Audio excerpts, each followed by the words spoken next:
paused is because when he thinks of using a marketing tool, he's never thinking about your website. Because your website is a destination of all the tools that you have out in the world that send people to your website.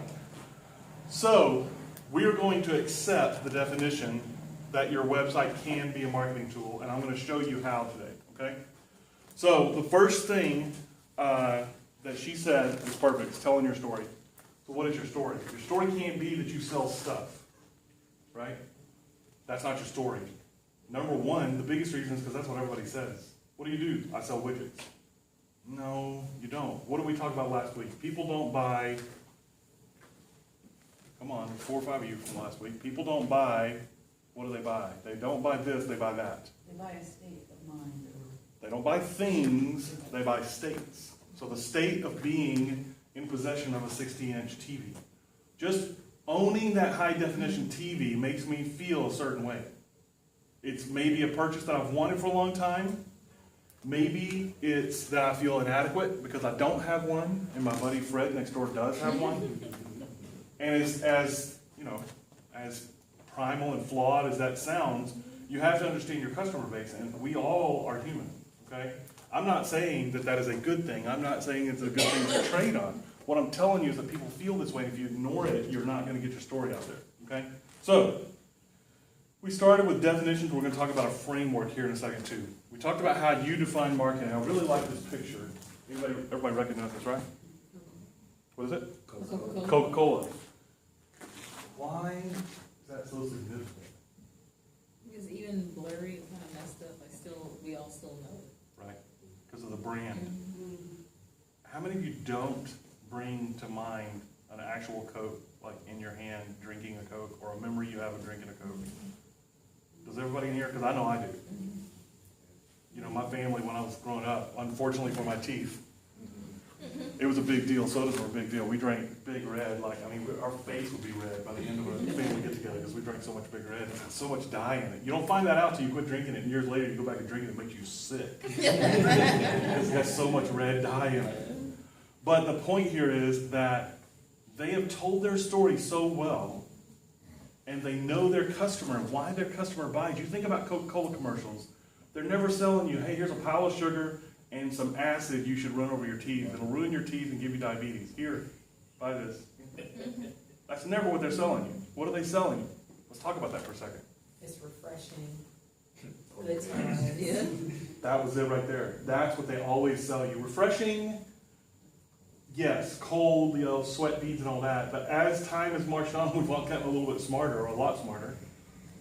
They stopped selling refreshing as much. It's more about stories. And even in their own marketing, I heard of something that was fascinating. I watched an interview with their head of PR and marketing and stuff. And he said, look, we understand nobody needs to drink a lot of sugar. We want everybody to drink 1 soda a day. We want all of our customers to purchase one of our products a day. Now think about that. What he did is he put a positive spin on something extremely negative. You can't drink too much of this stuff, it'll kill you. So only drink 1 of these a day. But that's all he talked about. So even with that, they're telling their story in such a way, they're engaging with their customer base in such a way that their story is getting told, they're meshing, and here's the beauty of it, they're meshing with their customer's story. Their customer has a story. And when those are seamless, you've got a home run, okay? We're going to talk about a lot of these core ideas here a little bit later, what your core ideas are and how you mesh those up. Because that really is what you're trying to do. Because at some point, your customer buys from you, and what does that mean? If all it means is you set up enough buttons to make them get to your page enough to make a purchase, then you've lost a lot of opportunity there. You know, you've got a lot of opportunity that's not being gained there. Chipotle is a really great example of this. How many of you do like Chipotle? Anybody not like Chipotle? Tell me why, if you don't mind. I'm real not into Mexican food. Do what now? I'm real not into Mexican food. Okay. So it's a thing of like beans and rice and the whole burritos, that whole thing. Okay, but it's not like Chipotle. No, it's not. Okay, Chipotle. all right. So what's fascinating about Chipotle is several things. Number one is their proliferation. They were the first ones that really told the world you can be healthy and have a mass market. Because their food is, that's why I eat it so much, is because it's almost all naturally derived. A lot of it's local when they can do it. But their branding is so strong. Their branding is all about, they'll not stock meat if it doesn't meet their demands, their standards. And they did this for a while. They were completely out of pork for a while. You probably heard about this because they found out the farmers weren't treating the pigs right. So they quit carrying pork. That's one of the 3 major meats they use. Think about dumping 1/3 of your customer experience and the risk that is. Why? Because it didn't fit their story. Any of you guys watch The Prophet? If you don't watch The Prophet, you need to start watching The Prophet like yesterday. It's outstanding. It is outstanding. It's very entertaining also, but man, it is outstanding. Because he just hits principle, principle, principle, principle, principle. He says you have to have this to do this. And this, he knows markets inside and out. So he'll be like, in this market, like it was Pet Food Friday. So in pet food, you should be at this margin, and they're only at this margin. I think they were at 34%, they need to be at 39%. I'm supposed to kind of know what I'm talking about, and I was shocked that 4% will make that much difference. Because it's margin, it's not revenue. So 4% means after everything else is already paid. So it's actually about 1.5% of revenue. So you think on $10,000 of revenue, do you believe, and be honest about this, just viscerally, inside yourself, just snap decision, do you believe $100 out of 10,000 is going to make a difference for you? $100 out of 10,000? I don't believe that. I'll be honest with you, I don't believe that. So that makes me go, wow, I got to think about my thinking. $100 out of 10,000? So if I make $10,000 in total revenue next month, the following month I make $9,900, that's a huge difference? That's enough to be concerned? To me, it's not. He's saying it is. Depends on if that trend keeps going. Well, right, but he's not even talking about like a downward trend. He's talking about margins year over year.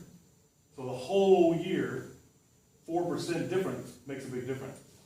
But that, again, that's margin, that's not top line revenue. So your top line revenue is the other 60%, right? 66% in this case. So the point here is, the professionals, people who do this all the time, they know stuff we don't know. We can learn from these guys. But one of the things he talked about in there is your brand promise. Because the owner, one of the owners said, we're going to do this. He goes, okay, I want you to write that down. Write down your brand promise. Interesting fact that, to me, first thing that stood out is they hadn't already done that. Because which one of us doesn't? Which one of you in here has written down your brand promise? I haven't. And I've done more writing than probably half the people in this county, and I haven't written down a brand promise. Now, I've done some things around it, but I haven't said this is what my brand promise is. Because again, what was your marketing definition? Telling your story and getting it to the right people. So the basis of your story is your brand promise. That's a start. That's what we're talking about right here. Because their brand promise is present and functional in your life. In your life. Even messed up like that. Okay? So how do you define marketing? That was our first. Tools and tactics that deploy your value proposition. Now that's a word, that's a phrase I want you to really kind of grab onto. Because value proposition is everything. Whether you realize it or not, I have proposed several values to you already in this room today. Value proposition, I'm proposing that this value is worth X. Okay? And a really important concept to really kind of ingrain in all of your thinking is that the first purchase that a customer makes happens long before they ever take money out of their wallet. The first purchase that they make from you is the first time they trust you enough to do something you ask them to do. I don't care if it's go to my website, fill out this form, make this call, take this class, whatever it is. You're here today because you trusted somebody in the back of this room enough to take the action to come here today. Okay? That was a purchase. That was a mental and conceptual purchase. Okay? So, marketing is, to go back to his definition back here, tools and tactics that deploy your value proposition, which is the core of your story. Okay? Generally, most of us are gonna have more than one value proposition, okay? Each product or service is gonna have its own value proposition, but they're all stacked up here above your brand promise or your core value proposition, okay? Proposing that product or service is worth more than the money in my pocket. It's a fundamental rule that we all have to face every day. My customer likes their money, and they like it to be in their pocket. I like my money, I like it to be in my pocket. It feels nice and warm, it's comforting. It makes me feel good.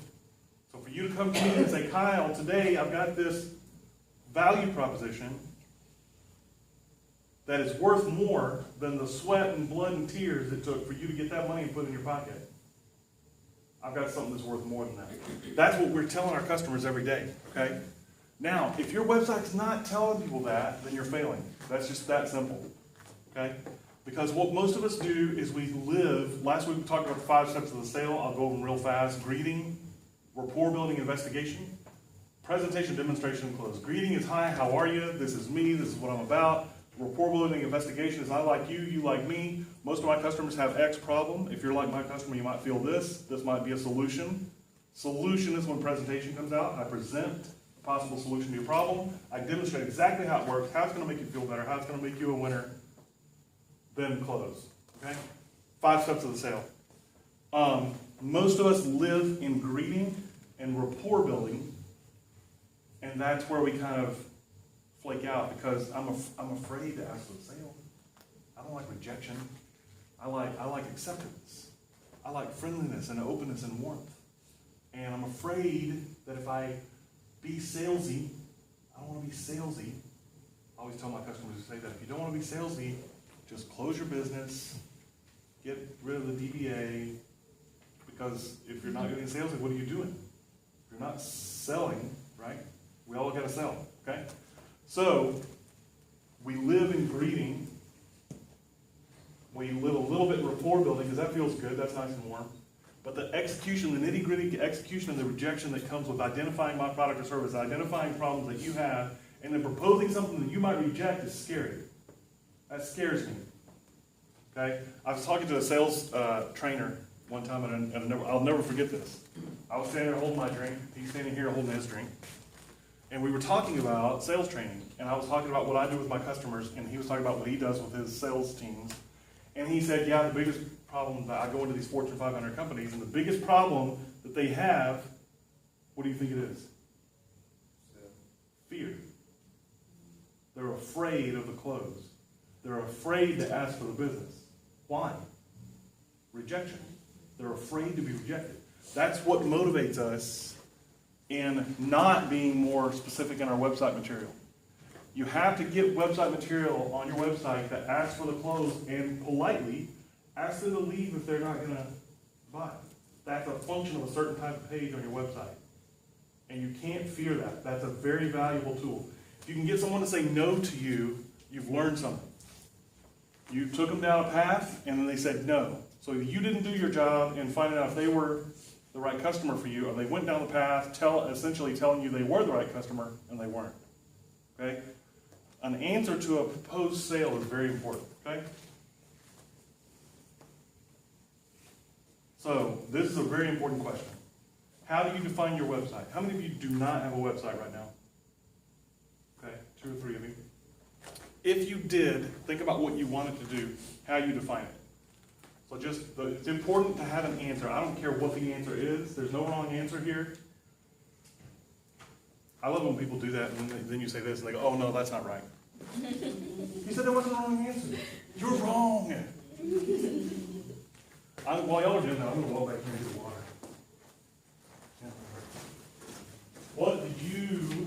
How do you define your website? I took a look, I got 2 waters. They're little ones.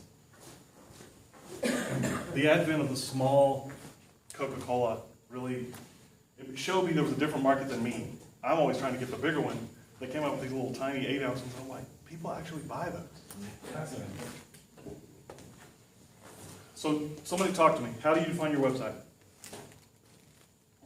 Okay, so for mine, I said a place where people can learn how their donations make a difference in people's lives with a nonprofit. Okay, anybody else? I'll go with mine. Yes, I didn't finish, I'm sorry, but I put, my Viva website is part of almost like the sales and support team that's working 24/7, educating the users about the service that we provided, making sure they're always able to buy without having to call, making seamless transactions, and then kind of, yeah, again, any type of support that they need or frequently asked questions, kind of Yeah. reduce them needing to call us, everything is right there, self-service. perfect, that's good. Somebody else? Come on, somebody else had to write something. Nobody? My participation rate is low, Steve. Place online that speak for my business, Mhm. without anyone being there, like she said. Yeah. Basically, That's actually a really good, I mean, all these are good, I'm not valuing one over the other, like I said, there's no wrong answer. The exercise, the importance of the exercise, I'm gonna tell you in a second, but that actually is a very important point, as an anchor point for everything you do. So if you're on Twitter, what are you talking about on Twitter? Somebody on Twitter, anybody? What are you talking about on Twitter? Personally or professionally? I don't care. Well, professionally, I talk about what's going on in the market, what's Okay. going on, So informative, educational, try to What- share information, try to connect with other people in the same space. do you mirror that on your website? Yes. It's good, what do you do on your website that mirrors that? Well, we just launched our website, but I feel Okay. like it's informative and But does it tell me current stuff that's going on in the marketplace? not yet, Okay, so blogging will be a great backup for that. yeah. And an easy thing to do with blogging, how many of you struggle with blogging? I'm a blogger and I struggle with blogging, so all of you should raise your hand. Creating it or struggle in You name it, sitting down and getting it done? all of it. If it doesn't, if there's not blogs regularly appearing on your website, you struggle with blogging, okay? So a really easy thing to do is to go tweet all the time and just be like really intentional about the subject matter in your tweets. Then just go grab 5 of your tweets, post those lines, and then write 100 words about each one of those lines. Done. You have a blog post. It doesn't have to be Shakespeare. There's very few blog posts that are actually breaking any ground. That's a sad truth of blogging. What you have to understand that blogging is, it is not, I am standing on top of the mountain, planting my flag, bravely facing into the wind, facing west into the sunset. That's not blogging. Blogging is the support of the ideas you've already been putting out there, okay?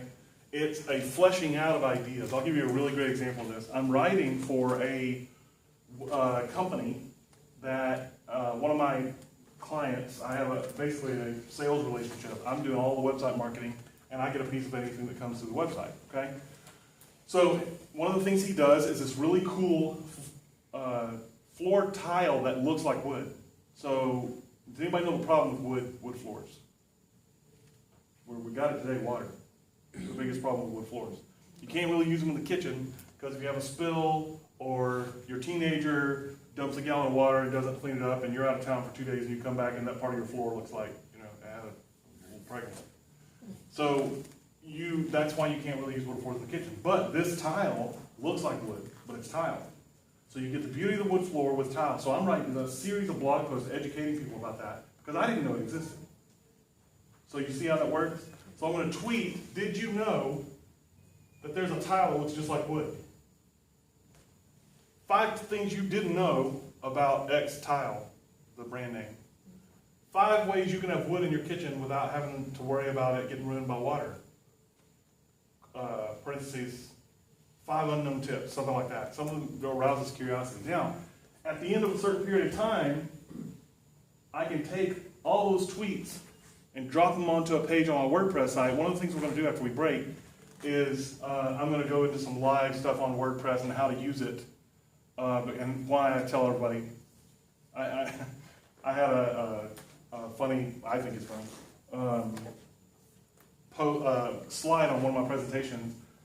5 website platforms you should use. Number 1 was WordPress. Number 2 was WordPress. Number 3 was WordPress. Did you know that Google is de-indexing Wix? Did you hear about that? Because they don't stack up very well. So this is just an aside. Don't use anything but WordPress. Use WordPress. WordPress all the way. Get your own domain, mydomain.com, not wordpress.org.com/mytires or whatever it is I'm selling. Get your own domain, okay? So, Forgot how I got there. Wood floors. I'm telling the story in tweets, so it becomes, so my core value proposition for this company is we make your home better. Because why? Why isn't it that we lay floors? Why isn't it that we make your floors better? Because that's just a thing. It's a function of my home is better. It's safer for my family. Less allergens for my pets and my kids. Easier to clean up. Better ROI. Think about you sell your house, somebody comes in, oh, I love your wood floors. Oh, guess what? These aren't wood floors, these are tile floors. I got them for about the same price, and you're not going to have to replace them in 10 years. Because the life of this tile is like 25. ROI, right? So these are all things, what does all that do? It makes their life better, makes their life easier, makes them feel more comfortable, providing for their family, all these things. But it's not, this tile's made out of porcelain and, it doesn't break, it's not that, it's make your life better. That's the core value proposition. All those other things support it. So then I'm going out to Twitter, I'm talking about both the function and the form of how it does make their life better. Then I'm going to push back to the blog post that's on my website. Why? Because I control that content. I control that content.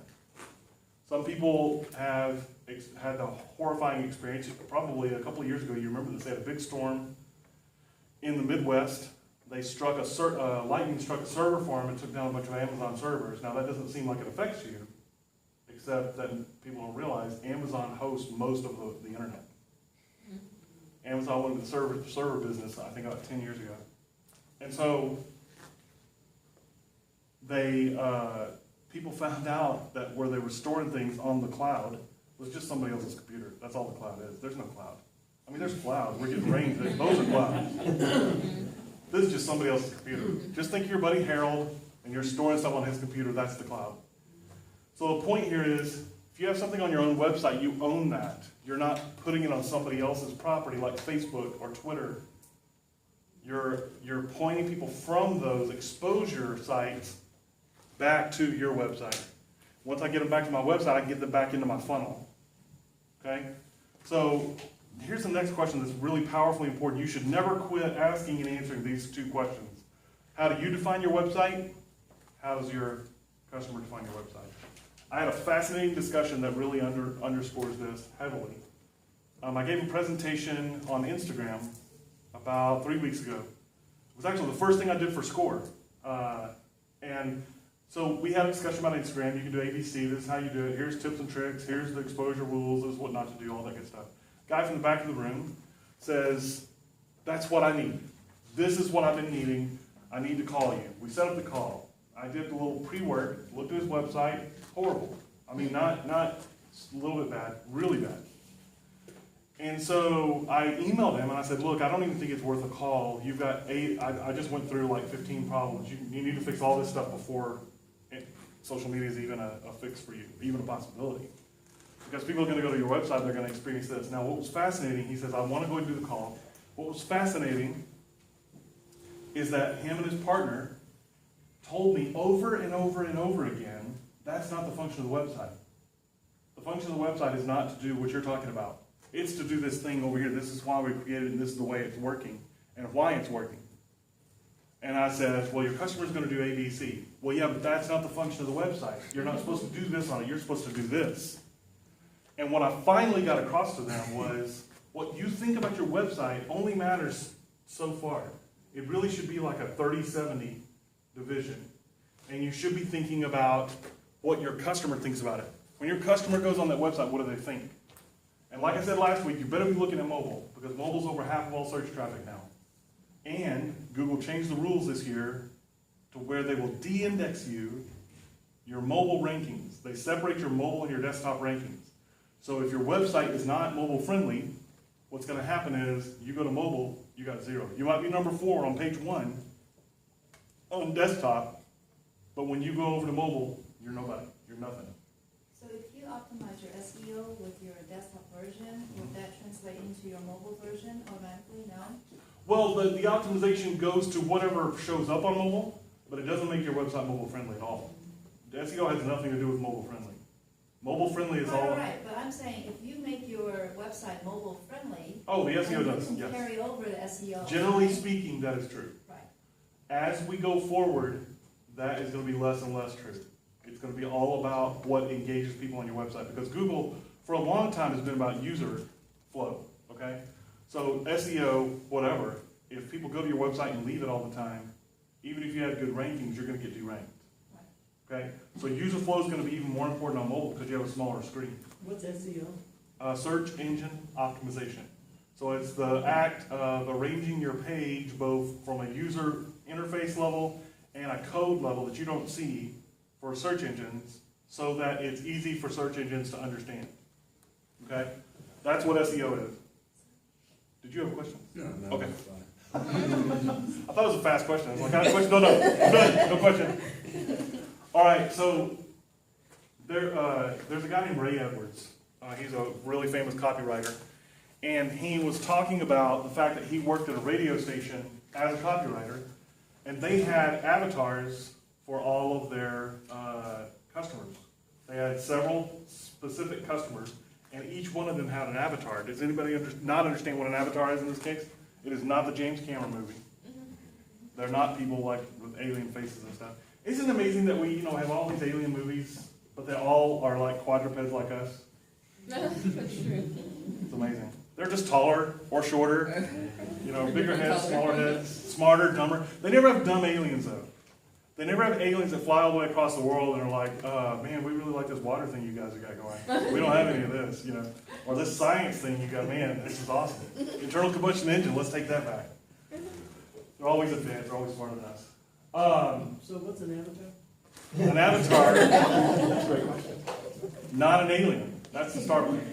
An avatar is a representation. So online avatars have been around for a while in that it would be like a little, almost like an icon that you would use in forums or whatever. But in this case, it's a representation. Think of it like a hologram. And it's a composite of all of your customers, what the center of how they think is. And they had a name for her. Her name was Carol. And they would ask in sales meetings, in copywriting meetings, would Carol like this? Is this going to bother Carol? Is this going to be too far? Are we asking the wrong questions to Carol? That's exactly how you should think of your customers. Like a cardboard cutout, a persona building, a lot of companies call it. So that you think of them like a person instead of more like a faceless, whatever, mass of humanity. Because it's easy to think of them like that because we don't have an individual. But once you, a great phraseology to use to build out this process is to go, if you're like a lot of my customers, you believe, or you fear, or you feel. Now, if you don't automatically know, like right now when I said that, something should have sprung in your mind. And if it doesn't, you got a problem. You need to work on that. This is where you need to spend time right here. Is what does your customer think of your website? It's really what does your customer think of your value proposition, because that's what your website should be, is an extrapolation, an execution of your value proposition. On every single page, there's some representation of an execution of your value proposition. Okay? All right. So this gap could tell you everything. The gap between what you believe your website is and what your customer believes your website is, you should be closing it, number one. You shouldn't even be moving over to what they think about it. Okay? Split testing is big. Once you have a lot of traffic, you can start split testing. Don't split test before you have traffic. It's useless, waste of time and money. It's going to cost you money to split test. The idea of split testing is there are companies out there who will take one page of your website and they'll change things on it, and they will cause these 2 pages to be shown to website viewers on your website at equal amounts, but alternatively. Does that make sense? So 100,000 people that visit your website, 50,000 will see this page, 50,000 will see this page, then they are going to give you an outcome. This page was better because of this. It might be just that, the buttons were purple. That might be all it is. It rarely is, but that might be all it is. I mean, literally, it really does sometimes come down to that. There are certain buttons and colors on websites that are going to convert better, okay? Let's go through a few list of 5. List of 5. 5 things you want your site to do. Inform, sell, define into baskets, that's a big one. Tell your story. Define what makes you unique. This is simply an exercise. The reason I ask you what you think of your website, and I said there's no wrong answer, is because it's really about letting your own thoughts breathe. when I was watching The Prophet the other night, a very interesting process was happening that they never really talked about. I'm sure he knew what was happening, but he never talked about it. And it's this, that it's very difficult to face our own thoughts. I was talking to a friend of mine a few months ago, and we were talking about a certain thing that kept coming up in her life. And I said, you understand that if you keep doing this, that means you believe X. No, I don't believe that. Well, you keep walking in the rain without an umbrella. So that means you believe that you're going to be fine. You either believe that you're going to be fine walking in the rain without an umbrella and being exposed to the elements, or you don't have a healthy image of yourself and you kind of want to hurt yourself. You believe one of those two things. Okay? In America, in this, taking cultural, whatever. You understand what I'm saying? So, the execution, the outflow of your ideas on paper is what you believe. Don't fear that. Don't run from that. If you really don't believe social media has any value, and you have not based that on anything, that's going to come out in what you write and how you do. If you're not going to go out and get on Twitter, and you're not going to get on Instagram, you're not going to get on Facebook and get into Facebook groups and do all the stuff we talked about last week, if you're not going to do those things, you do not believe they're valuable. You cannot, on one hand, say, I believe these things are valuable, and then not invest in them. Because you don't do anything else that way. You don't go, I don't think food is good, and then I'm going to Golden Corral because I can get the most food for the least money. Those two beliefs, see, they can't live side by side. So what was interesting on this show is her pet had died. And she believed her pet had died because the pet food company had used ingredients that were not healthy for the pet. Okay, she believed that. It was never anything they tried to substantiate on the show. They just made a point of saying that she believes this happened. Okay, so that informed everything she did in her business. She's going to use organic, all natural, no fillers, no this or that. She had all kinds of ingredients she wasn't going to use. Even packaging. That can't even be packaged in a facility that also packages these things. If any of you have peanut allergy? Nut allergy? Really? How many people? 8, 6, 12. We have 16 people in this room, and nobody has a peanut allergy. That's fascinating. I just feel like half of America has some kind of allergy. But if you have a peanut allergy, you know how big a deal it is. You can't eat something that has been packaged in a facility if it's severe enough. There's a lady in our church like this. Our kid has a peanut allergy. So that's how she was looking at this. Now, remember the brand promise, right? If you haven't written that down, you should. Brand promise. You need to think about that. He asked her to write her brand promise down because he immediately recognized there was a disparity, a contradiction that was in evidence. The contradiction was she said that her brand promise and idea was we're only going to provide these kind of products and we're going to use companies that provide these or brands that provide these products and this way, and naturally, all this stuff, right? But then he knew the market well enough, and he's a smart enough guy that walking through our store